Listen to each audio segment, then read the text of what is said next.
إن شاء الله تعالى وحين قد قلي دونا سؤالها وآضو فربضا حين كقار سينو سائلكني وحو لي يا شيخ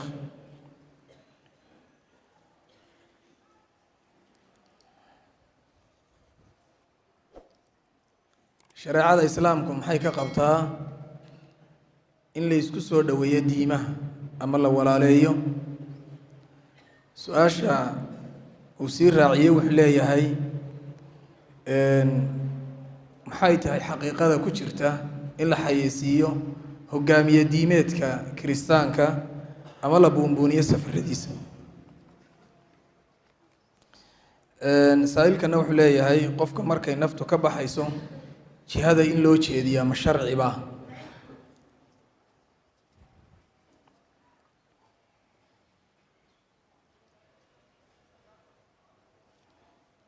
saailkani wuxuu leeyahay haddii ay kalifto xaaskayga been ma u sheegi karaa su-aal iyaduna ku dhow wuxuu leeyahay ruuxa dumari xaq ma u leedahay inay ninkeeda weydiiso meesha uu ku soo habsaamay waa saailku siduu usoo qoray su-aasha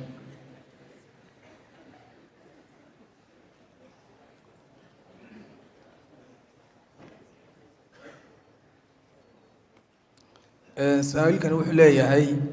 gabadhu markay dhiigga caadada leedahay sheekh qur-aanka ma sii dhigi kartaa hadday macallimo tahay ma sii gudbin kartaa بسم الله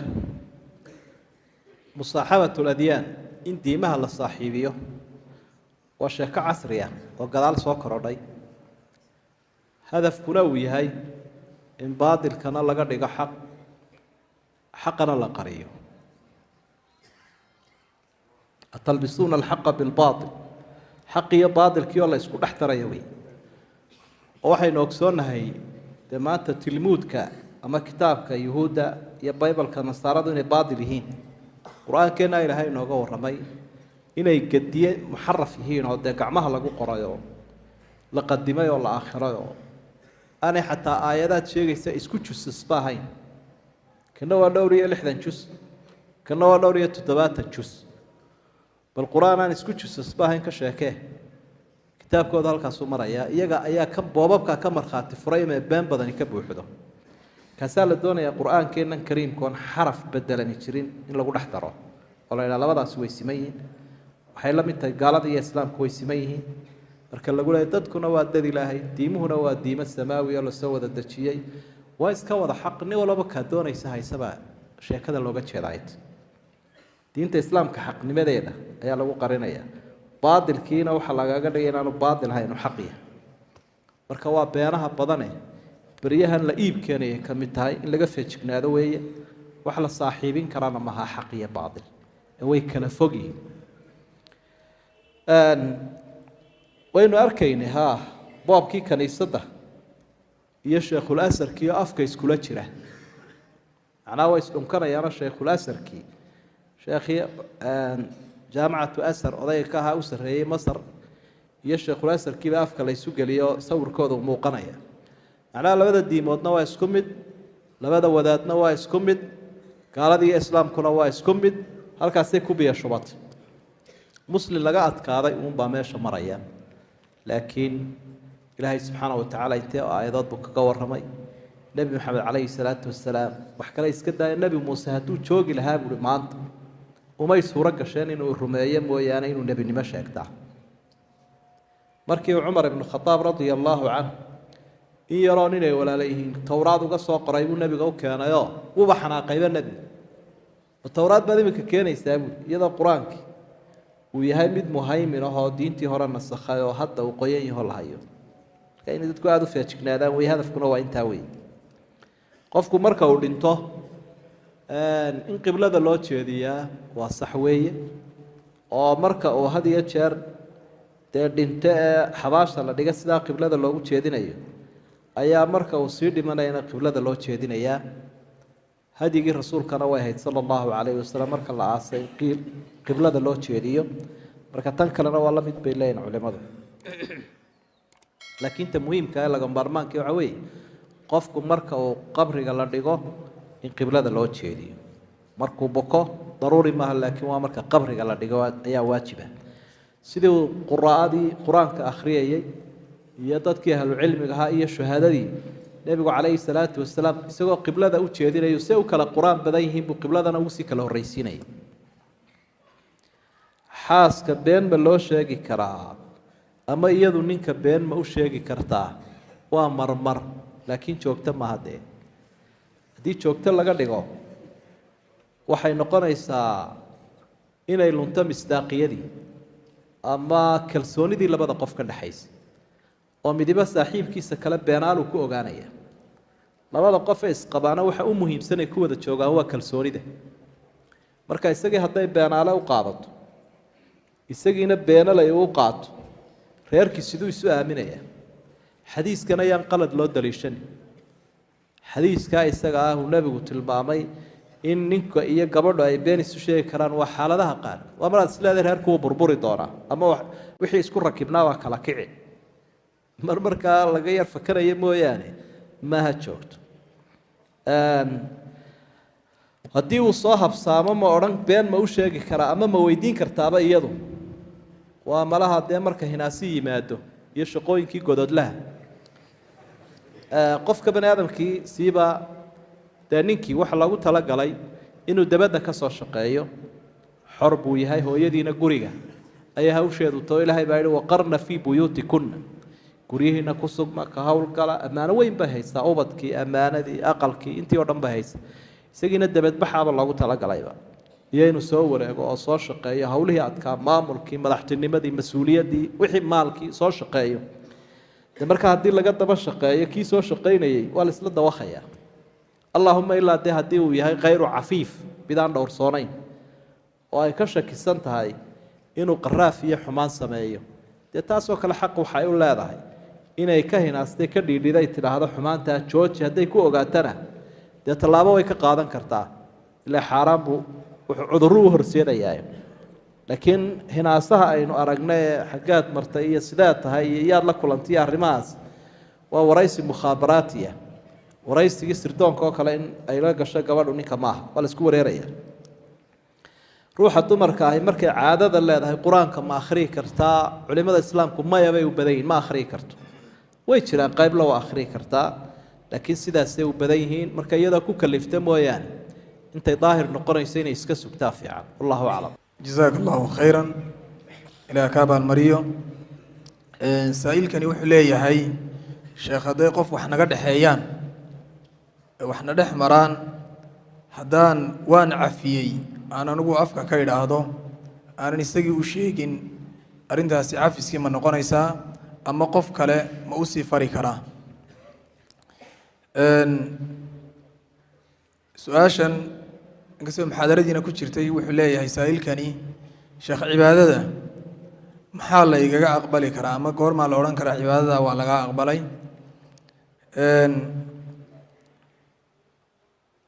saa-iilkanna wuxuu leeyahay saddexaad qofka markaad soo booqato xabaalaha qofka qabriga ku jira miyuu ku ogaan karaa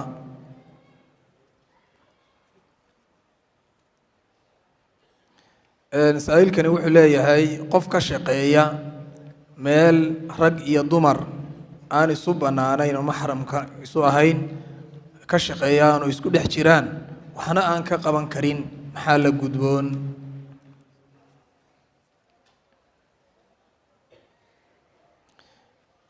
waa su-aal iyaduna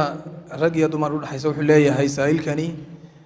ma u bannaan tahay ragga inay qalaan dumarka gaar ahaan kuwa uur kale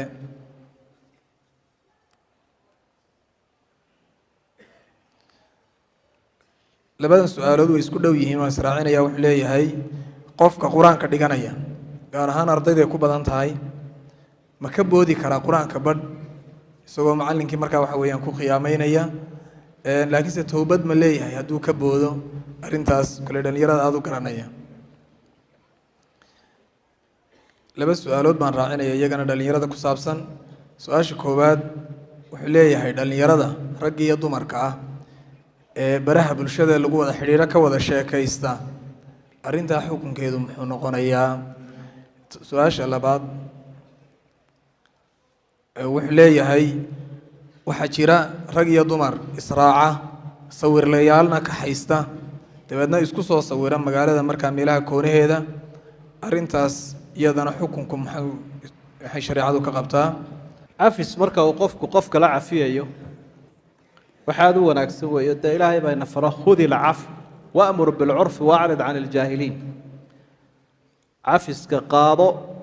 waxaad u qiimo badan weeye cafiskii ilaahayna lagu helaya subxaana wa tacaala inuu u sheegaa wanaagsan qofkaa isaga ah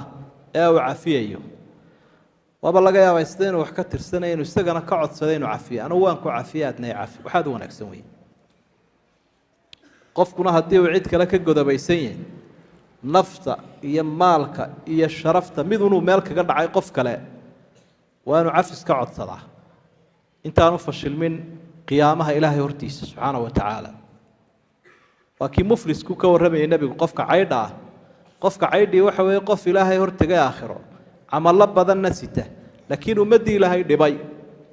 wixii ay la roorayeen baa isaga la saaraya wixii khayru sitayna iyaga loo xambaarinaya marka wuu caydhoobaya marka waa nacasnimo inaad ilaa aakhiro sugto towbad waa inaad keentaa towbadiina waxa ku xidhan qofkaa isaga inuu kaa cafiyo wixii aad ka gashay ama ummadaba cibaadada maqbuulka hore inuu soo sheegno waa cibaadada munaafiqnimada laga ilaaliyey shareecada nebigana waafaqsan alikhlaas walitibaac labadaa waa inay leedahay siday xusaysa aayaddaa u dambaysa suuratulkahf qofka xabaasha ku jiraa wuu maqlayaa cidda soo booqatay nebigaa sheegay calayhi salaatu wasalaam markii uu asxaabigii aasay wuxuu yidhi waxa uu maqlayaa qarca nicaal kabteennaa sanqadheeduu maqlayaa nimankii gaalada ahaa ee beder uu laayay markii uu meeshii qaliibka ahayd xorfaddii ku ururiyeyna ee uu nebigu la hadlayey ee uu cumar lahaa maxaad kala hadli waqad jayafuu iyagoo baktiya waanay jawaabayna waa idin maqlayaan buu rasuulku yihi sala allahu calayhi wasalam sidaa daraaddeed baa khitaab baynu kula hadlaynaa sida dadkeennan caadiga loo salaamo ayaa iyagana nebigu noo jiray calayhi salaatu wasalaam in loo salaamo waaya ma laga shaqayn karaa meel rag iyo dumarku isku dhex jiraan oo ay isdhex miranayaan oo mukhtalid ah oo markaa xaaraan lagu samaynayo meel macsiyo lagu samaynayo haddaad ka shaqayso adigana way ku soo gaadhaysa marka munkarkaa isaga inaad wax ka qabato inaad ka tagto labadaa midun bay noqonaysa makaanu likhtilaaq waalkhulwa meel rag iyo dumarka ay isla gooni noqonaya akhlaaqiyaadkii xun yihiinoo meel xalaal oo nadiifa raadso haddaanad munkarkaa waxba ka qaban karayn dumarka iyo ragga iyo isdhakhtarintooda raggu wuxuu dumarka dhakhtarin karaa ama daaweyn karaa dumarkuna ay daaweyn karaan ragga marka kii la jinsiga ha la waayo cudurkan isagaa daaweyntiisa haddii ruux dumar ahoo inoogu filani jirto dee dumarkeenna u geyn mayna dhakhtarka u fiirso inantii neeras tahayd hadday ku filanta oo cawro in la eego iyadoo ay ku filan tahay dictoorka maxaa lagala doonaya mararka qaarkood baa dumarku ay yaro salowgaan dumar kale inay daweeyaan oo hoos u eegaan ay dhahaan matana aniga waxii sheegaysa dictoorka weyn baan anigu u baahanay dictoorkii waa inaabay u tegaysaa dabada u faydaya marka dumarkuna iyo isa saloogi wixii waa cawro cawrada waxaa la xalaaleeyey in la eego mar daruuro ay tahay oo cid kale loo waayo ama dumarkii joogay aanay waxba ka qaban karin dumarkii neerasta ahaa ma qali karaan oo qalliinkii awooduma lahaa ruuxii dumarka ahaydna waxay kalifaysaa in laga qalo dhaawacan isaga ama laga soo saaro ilmihii dee dictoornina bay markaa kalifaysaa marka xaalata daruura wakhtigaa dee la waayo cid kale mooyaane qof ku filan oo dumara inta la helayo loo gudbi maayo raggii marka raggu uu operationkaasoo kale samaynayana qof aaminana waa inuu yahay maxramkeediina waa inuu joogaa su-aashan kale dhallinyarada la xidhiidha ee qur-aankii barhma ka boodi karaa iyadoo mucallinkii aan ka qarinayo inta aad ka boodday adigana way kaa boodday waxaynu uga jeednaa adunbay kaa go-an tahay marka inaad naftaada khiyaamayso wax aada u foolxun weeye marka kalaamka ilaahay sidaa uu isugu xidhiidhsan yahay waa tawqiifiyo nabigaa laga dhaxlay calayhi salaatu wasalaam aayadaha saasay isugu xidhiidhsan yihiin jumlooyinku saasay isugu xidhiidhsan yihiin mararka qaarkoodna waad ku dambaabaysaa qur-aanka qayb ka mid a haddaad oo isku xidhan haddii aad ka dulboodo idan waajibka saarani waxa weye dhallinyarada in lagu rabeeyana ay tahay inaanu cilmigii uu baran lahaa iyo mucallinkii uu ka baran lahaa khiyaamaynin ila isagay kusoo noqonaysaa mushkiladan kale la xidhiidha casriganna aadka u badan taxaduth fii mawaadici tawaasul alijtimaaci in da-yartii la isku ibtileeyo wiilal iyo gabdho qaarna ay kaynta isula baxayaan qaarna ay hawada isula baxayaan oo hawadaasaa odayaashu filimkaa lama socdaane hawadan baa laga wada socdaa inantiisii halkan ay u fadhidaa inankuna halkan uu fadhiyaa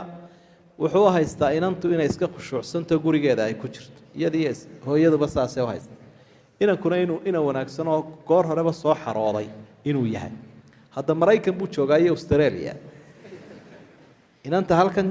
maqsinkan ku jirtaa niman bay isdaawanayaanoo sawirra la isu dirayaayo maxaan ku dhahdaa video camera baa socda live muuqaal bay ku jiraan odaygii islaantana way akrudaayaduna bahalkaasay muuqaalka ka jirta marna sawirkeeday u diraysaa marna sawirkiisa ama call dee toos ah oo is arkayaan sida labadan qof ee ag fadhiyo kale ku jiraan marka waa arrin aad iyo aad u khatar badan waalidkuna inuu ka warhayo weeye daayartana waxaynu leenahay cimrigiina ha cunina haddaad cimrigaaga cunto waa musiibo cimrigaagood cuntee waxa weeye cimrigaagood macsiyo ku qaadatay cimrigaagu haddii aad macsiyo ku qaadato baraka la-aan buu kugu dhaafay baaqigana wuu saameynayaa marka wixii xaaraanayaan lagu isticmaalay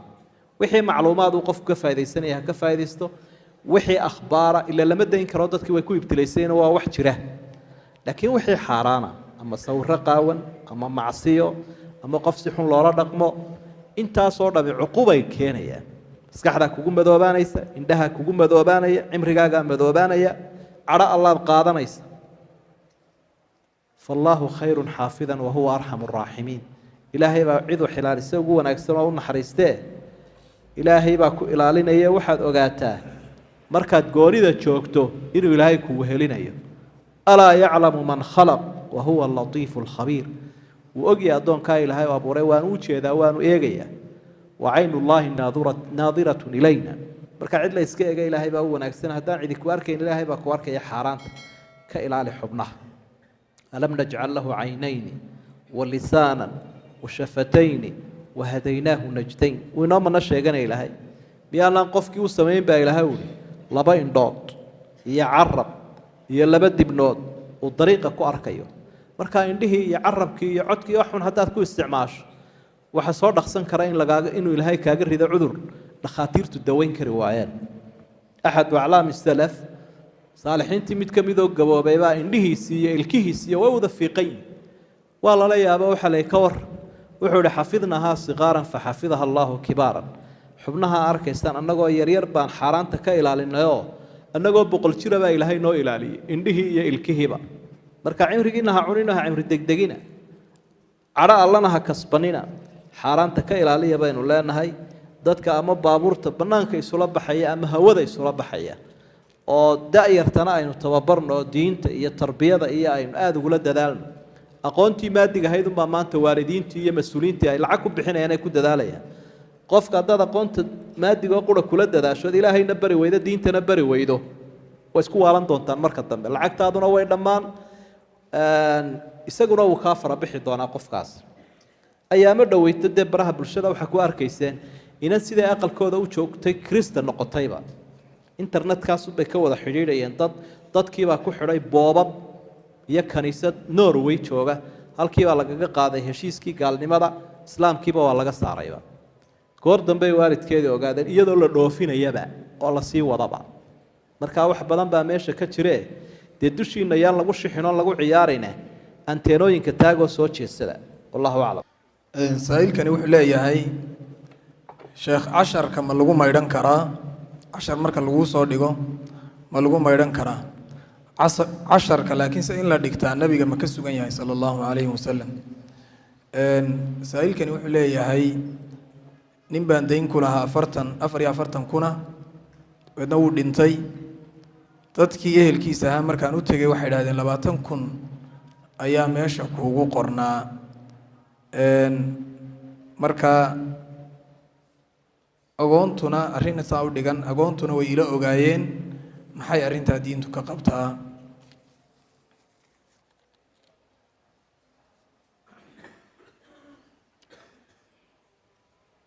saa'ilkan wuxuu leeyahay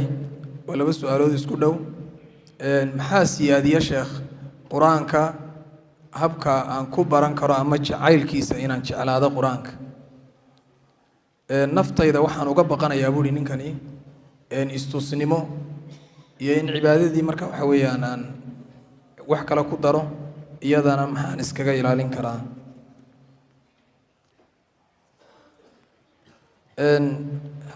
su-aashani waxay la xidhiidhaa dhalinyarada wuxuu leeyahay waxaa jira dhalinyarada in lagu ibtileeyey waa siduu hadalka u dhigay inay isu ekaysiiyaan dhalinyarada kale ama gaalada xagga timaha labiska qaarkoodna ay xidhaan kuulo magacaantoodu ku qoran yihiin ay gacmaha ku xidhaan arrintaa diintu maxay ka qabta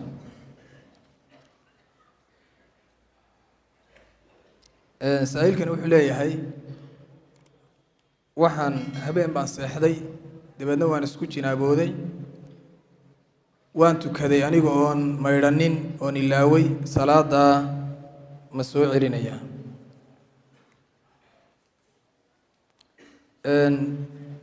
su-aalkani wuxuu leeyahay su-aal ku dhow arrintii uu sheekhu muxaadarada ka galay khushuucda salaada sidee baan sheekhu ku heli karaa indhahase ma isku qaban karaa si aan khushuuc u helo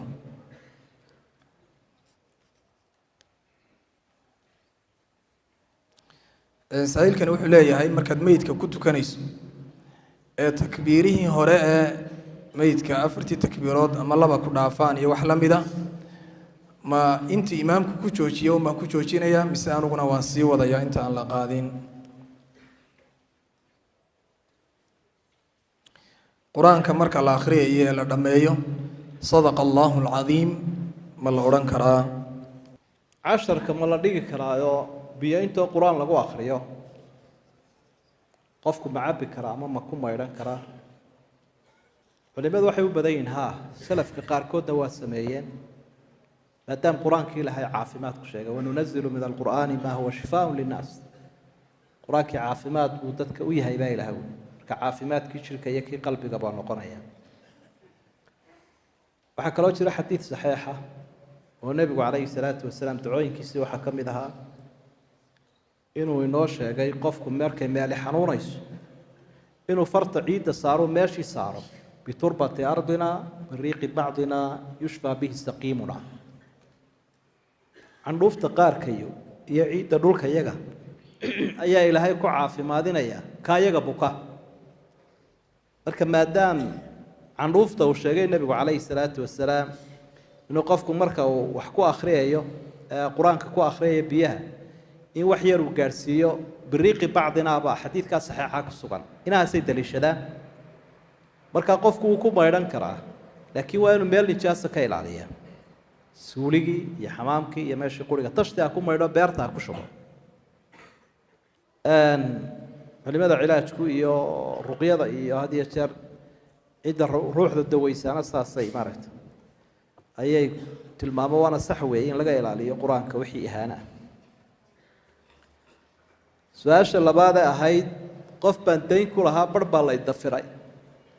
maxay xukunkeedu noqonayaa laba arrimood bay mid ku taallaa inaad iska cafido waad heli kartaa akoonka aakhire ku sii taallaa waxaagu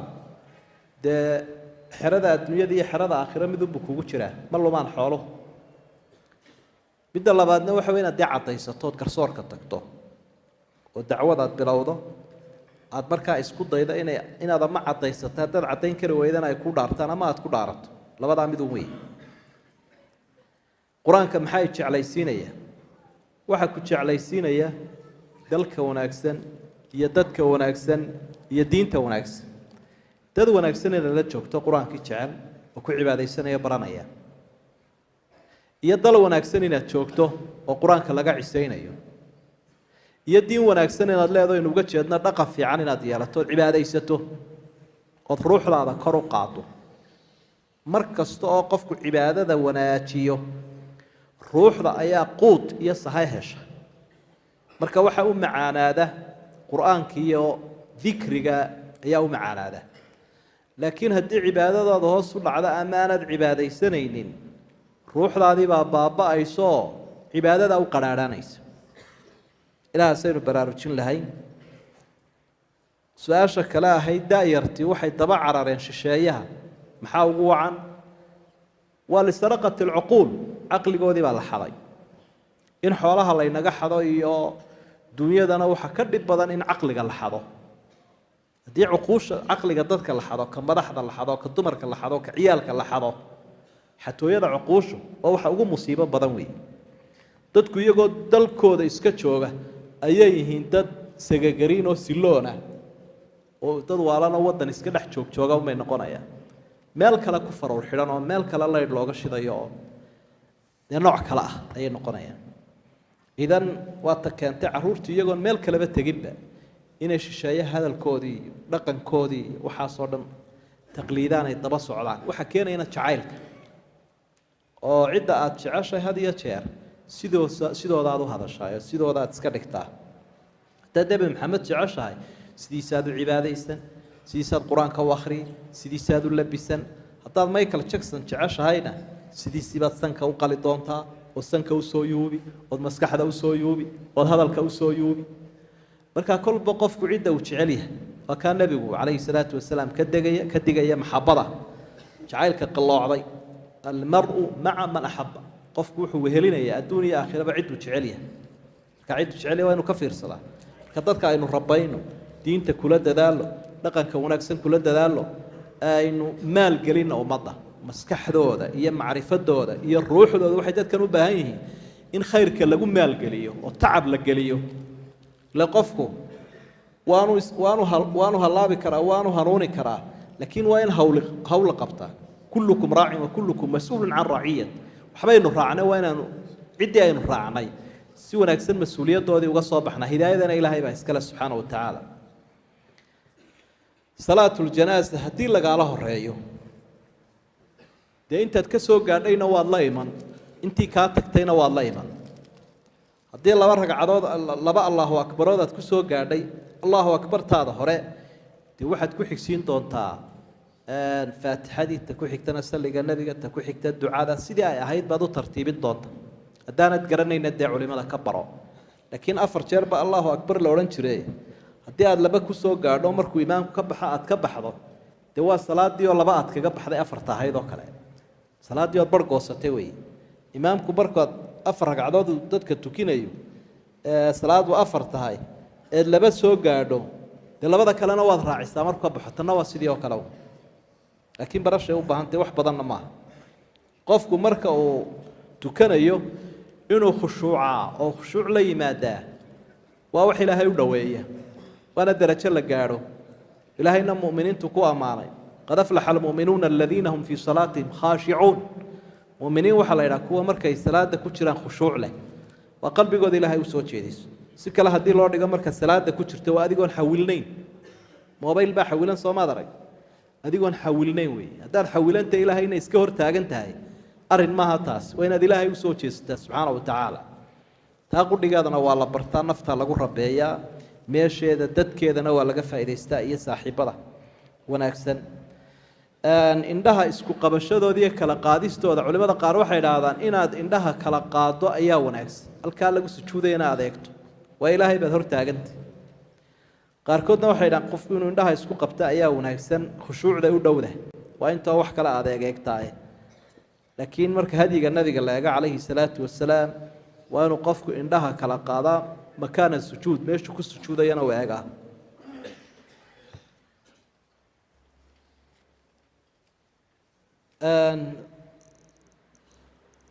sadaqa allahu alcadiim ma la odhan karaa markuu rasuulku akhriyay qur-aanka sala allahu calayhi wasalam kamay soo aroorin inuu odhan jiro axaadiidta saxiixa kuma hayno culimada qaarkoodna waxay leeyihiin dee qur-aankaba ilaahay uu ku sheegay inuu run sheegee kollaybana ilaahay beeni way ka fogto waa ka nasahan yahay hadduu yidhaahdana dhib ma leh oo bidco laguma sheegi karo qolana waxay leedahay mar haddii aanay qiradii nebiga la soconin ha laga daayo marka waxaynu odhan lahayn wax la isku qabsado lagu dagaalamo maahe ka yidhaahdana dhib male ka tagaana dhib male wallahu aclam su-aalahaas aan ugu dambaysiinayaa masaa'ilkani wuxuu leeyahay qofka balwadda cuna qaadka iyo sigaarka iyo kuyaabaha kaleba maxaad kula talin lahayd haddiise ilaahay dartii aada uga waaniso oo ballan kuu qaado inuu ka tegayo haddana uu ku noqdo ilaahay dartii ma uga tegi karaa qofka qofka shakigu ku badan yahay markuu salaada gelayo ama waswaas maxaad sheekh kula talin lahayd masaa'ilkani wuxuu leeyahay sheekh haddii timahaygu ay caddaadaan xinna balaaga ma marin karaa ma ku madoobeyn karaa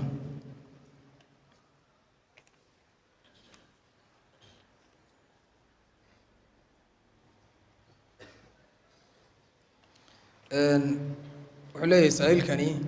sheekh dumarka haddii iyagoo xijaaban oo jirhkooda asturan yahay muuqaallo wacyigelina ma ka qayb qaadan karaan oo ma nashirin karaan intaasaan kusoo gabagabaynaya balwaddu casrigan aynu joogno waa balaayada u weyne waddankeena ka jirta shaadka iyo sigaarka iyo wax kaloo lagu darayba imaka oo marka balwadda la dayn waayo dee noocyay yeelanaysa khamrigii baa jiro daroogadii baa jirto way sii biirayaan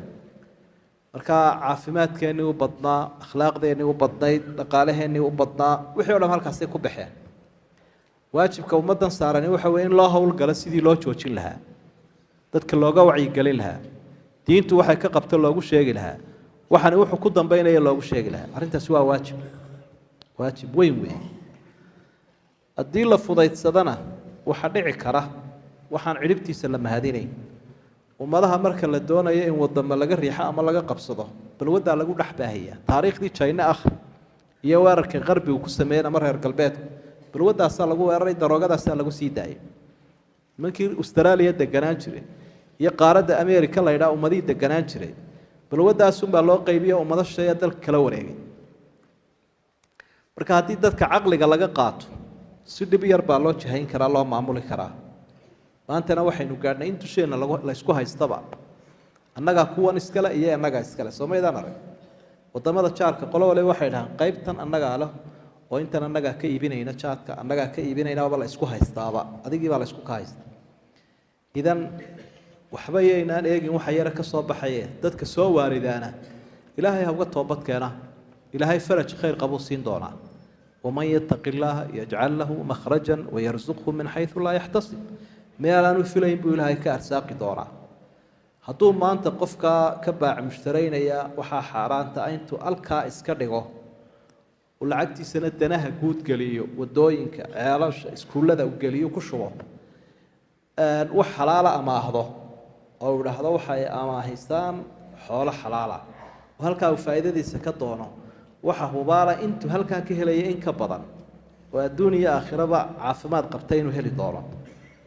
marka taasina caynkaa weeye dhibka runtii maanta inaga soo gaadhaya dhinacyo badanna halkaasuu ka imanayaa marka inaynu ilaahay u toobad keenno nafteennana raajicinno waan arkayaa marar badan walaalaha ama dadka muslimiinta ee balwadaha isticmaala ama iibiyaa qofkii wuu damqanaya wuu diiqadoonaya naftiisa qofna been uma sheego uu ku imanaya wax ku odhanaya xajkii baan doonaya inaan tago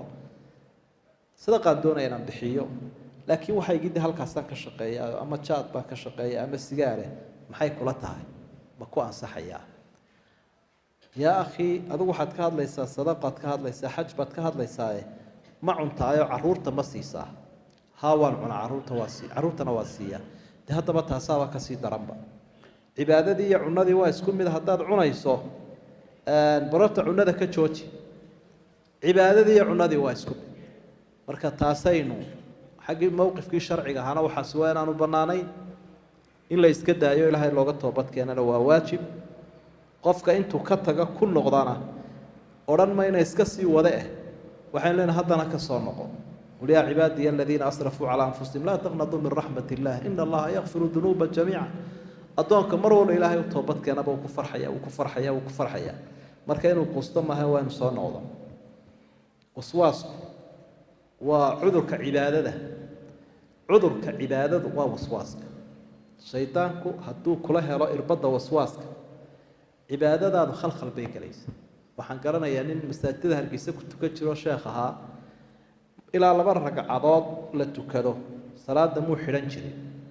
سيدو لي هاي الله أكبر أصلي أصلي أصلي الله أكبر سيدو لي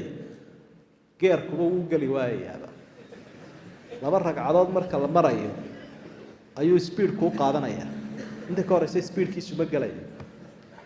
لبدا هريره سنة واحد تكذين قرن معايا إلا أصلي بعد جاها كجسعته marka uu ku yiraahdo Allahu akbar ma oranin id maalinta hore ku celiso maalinta labaad wuxuu isku dayay inuu saddex kaaga dhowraado maad maqlay maad oran Allahu akbar baada saad shidee khafiif saas uu wadaya marka waa inaad tiraahdo iska daamay ana maqlayo way saxnayde ayaad qalbiga ka oranaysaa inta markaad ugu jawaabto waad ka soconaysaa marka waswaaska in laga ilaaliyo weeye cibaadada si aan cibaadadu cudur u qaadin حناها صدح قيبود ويه مدوا هردي أو نوعا هرود ويه مدنا أحمر ونوع ديجا ويه مدنا وحويه بني أما مدبكا داك برامك أي نلهنا صدح لا قيبود ولا مرسن كرا لكن كان بدولة ما مرسن كرا